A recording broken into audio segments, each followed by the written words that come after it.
Rover के सामने अचानक से आया एक गड्ढा। गड्ढे में दिखा कुछ ऐसा कि तस्वीर देख वैज्ञानिक भी हुए हैरान। गड्ढे की वजह से इसरो को देनी पड़ी एक नई कमांड। क्या अब चंद्रयान-3 मिशन में किया जाएगा कोई बड़ा बदलाव?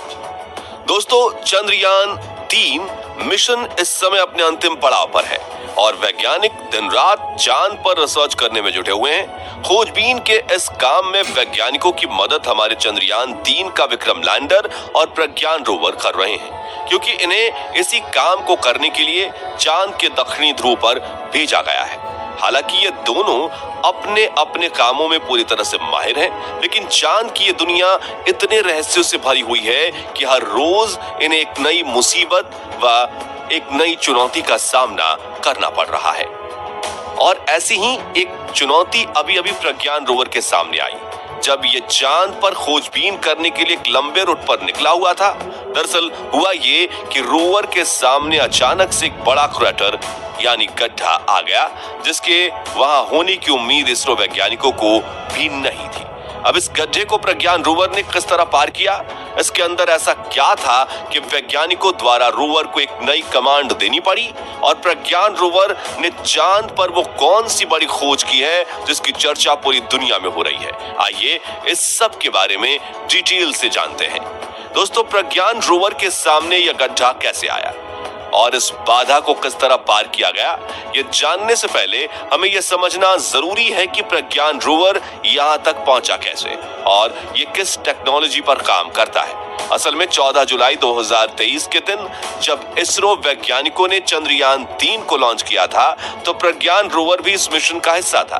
बल्कि सही मायनों में देखें तो इसरो साल 2019 से ही चंद्रयान-2 मिशन के दौरान अपने इस रोवर को चांद के दक्षिणी ध्रुव पर पहुंचाना चाहता था, लेकिन दुर्भाग्य और हमारे वैज्ञानिकों की कुछ छोटी मोटी गलतियों की वजह से चंद्रयान-2 चांद की सतह पर सॉफ्ट लैंडिंग नहीं कर पाया और इसके क्रैश होने के साथ ही प्रज्ञान रोवर भी पूरी तरह से नष्ट हो गया। अब क्योंकि इसरो ने अपने उसी अधूरे काम को पूरा करने के लिए चंद्रयान-3 को लॉन्च किया है, तो ऐसे में प्रज्ञान रोवर का इसमें शामिल होना बनता ही था।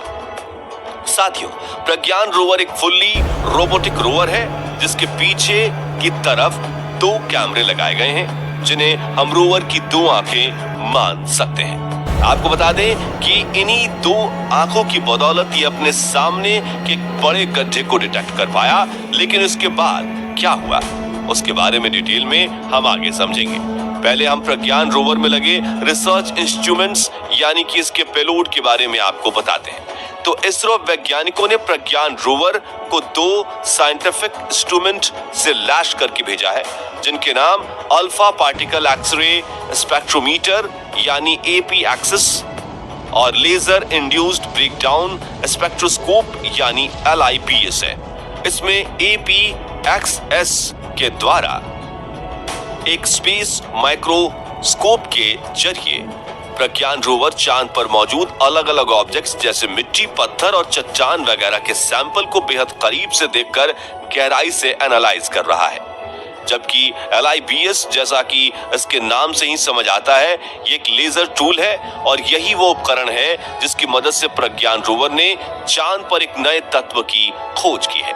जी हाँ दोस्तों, चंद्रयान-3 मिशन में चांद पर एक नए तत्व की खोज कर ली गई है जिसका नाम सल्फर है। पर लीब्स नाम का ये टूल काम कैसे करता है और इसने ये खोज किस तरह से की है, चलिए इसके बारे में थोड़ा डिटेल में समझते हैं। असल में लिब्स एक ऐसा उपकरण है जो ऑब्जेक्ट पर बहुत ज्यादा पावर वाली लेजर फायर करता है।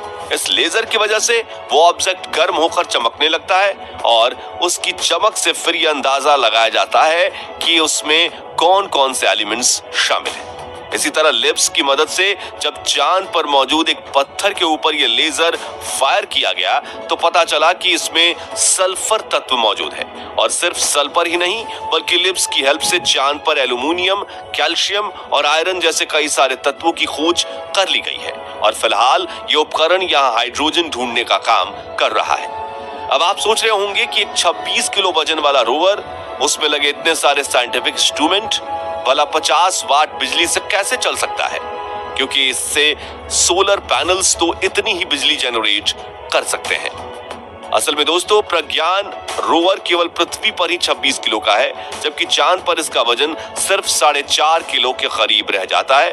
और इतने हल्के वजन वाले रोवर के लिए 50 वाट बिजली काफी है। वैसे चांद पर रिसर्च का काम ये अकेले प्रज्ञान रोवर के जिम्मे नहीं है, बल्कि विक्रम लैंडर भी इसमें बहुत अहम रोल प्ले कर रहा है। अब विक्रम लैंडर की बात करें तो प्रज्ञान रोवर की तुलना में यह काफी ज्यादा बड़ा और भारी है, और इसका आकार यानी कि लंबाई, चौड़ाई और ऊंचाई 2x2x116.6 सेंटीमीटर है। बॉक्स शेप में बने इस लैंडर का वजन 1724 किलोग्राम है, और इस पर लगे सोलर पैनल्स की मदद से ये 738 वॉट बिजली उत्पन्न कर सकता है। इसके अलावा इसमें नीचे की तरफ 4 मजबूत टांगे और 4 लैंडिंग थ्रस्टर्स लगाए गए हैं। इसके साथ ही इसमें एक्सेलेरोमीटर, अल्टीमीटर, डॉपलर, वेलोसीमीटर और स्टार सेंसर जैसे कई जरूरी सेंसर्स से इसे लैस करके चांद पर भेजा गया है। इन सब के अलावा रिसर्च का काम करने के लिए इसमें कई अलग अलग साइंटिफिक उपकरण यानी पेलोड लगाए गए हैं, जिनमें जेस्ट, रंभा, इल्सा ज्यादा मुख्य हैं। इन उपकरणों की मदद से विक्रम लैंडर चांद के मौसम, ये कितना ठंडा या गर्म है, यहाँ की हवा, यहाँ आने वाले भूकंप और प्लाज्मा डेंसिटी और इसकी विविधताओं की जांच कर रहा है। और चांद की इस अंधेरी दुनिया के मौसम की एक रिपोर्ट तो हमें भेज भी चुका है। खैर चलिए अब हम बात करते हैं उस गड्ढे की जिससे प्रज्ञान रोवर का सामना हुआ। दरअसल इसरो ने ये जानकारी हमारे साथ ट्वीट करके साझा की है कि प्रज्ञान रोवर के सामने एक बड़ा क्रेटर यानी गड्ढा आ गया है। इस गड्ढे का व्यास 4 मीटर है और इसकी गहराई को लेकर कुछ नहीं कहा जा सकता, क्योंकि इसके अंदर घोर अंधेरा छाया हुआ है।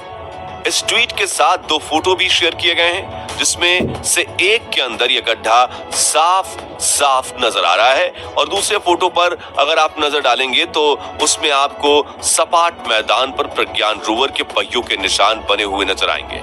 इसका मतलब यह है कि वैज्ञानिकों ने समय रहते ही कमांड देकर प्रज्ञान रोवर का रूट चेंज कर दिया, और अब वो इस गड्ढे को पीछे छोड़कर एक नए रास्ते पर आगे बढ़ चुका है। आपको बता दें कि इस गड्ढे के बीच में आने से चंद्रयान 3 मिशन के उद्देश्य पर कोई भी फर्क नहीं पड़ेगा, क्योंकि वैज्ञानिकों का काम चांद के इस हिस्से को जितना ज्यादा हो सके एक्सप्लोर करना है, फिर ये चाहे किसी भी दिशा में क्यों ना।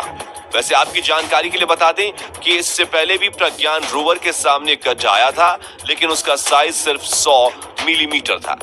इसके चलते प्रज्ञान रोवर ने उसे आसानी से पार कर लिया। साथियों रोवर की अगर डिटेल में बात करें तो ये 26 किलो वजन वाला फुल्ली रोबोटिक रोवर है, जिसमें चलने के लिए 6 पहिए लगे हैं, और अपने इन पहियों की मदद से ये चांद की सतह पर 36 मीटर प्रति घंटे की रफ्तार से चल रहा है। ये रफ्तार भले ही आपको थोड़ी कम लग रही हो, लेकिन एक रोवर के हिसाब से ये काफी अच्छी गति है। वैसे इन पहियों पर वैज्ञानिकों ने इसरो के लोगो और हमारे राष्ट्रीय चिन्ह अशोक स्तंभ को उकेरा हुआ है, जिसकी वजह से प्रज्ञान रोवर चांद पर जहां जहां भी जा रहा है वहां जमीन पर ये निशान बन रहे हैं। और क्योंकि चांद पर कोई वायुमंडल नहीं है या ना के बराबर है, इसलिए भारत की ये छाप चांद पर ऐसे ही आने वाले करोड़ों सालों तक छपी रहेगी। प्रज्ञान रोवर के आकार की बात करें तो इसकी लंबाई 91.7 सेंटीमीटर, चौड़ाई 75 सेंटीमीटर और ऊंचाई 39.7 सेंटीमीटर है। ये रोवर पूरी तरह से सौर ऊर्जा पर ही चलता है, इसलिए ऊपर की तरफ इसमें सोलर पैनल लगाए गए हैं और 50 वाट बिजली उत्पन्न कर सकते हैं। साथ ही इन्हीं सोलर पैनल्स के ऊपर इसमें RX TX एंटेना भी लगाए गए हैं, ताकि खोजबीन के दौरान इसका कनेक्शन विक्रम लैंडर से बना रहे और ये चांद पर कहीं गुम ना हो। साथ ही उस मिशन को पूरा करने में अभी 7 दिन का समय और बाकी है, और इन 7 दिनों में प्रज्ञान रोवर का सामना और किन किन मुश्किलों से होगा, ये देखने वाली बात होगी। आपको क्या लगता है, चांद के इस इलाके में प्रज्ञान रोवर का सामना और कौन सी मुसीबत से हो सकता है? अपना जवाब कमेंट के माध्यम से जरूर शेयर कीजिएगा। बाकी दोस्तों, हमारी आज की इस वीडियो में बस इतना ही था।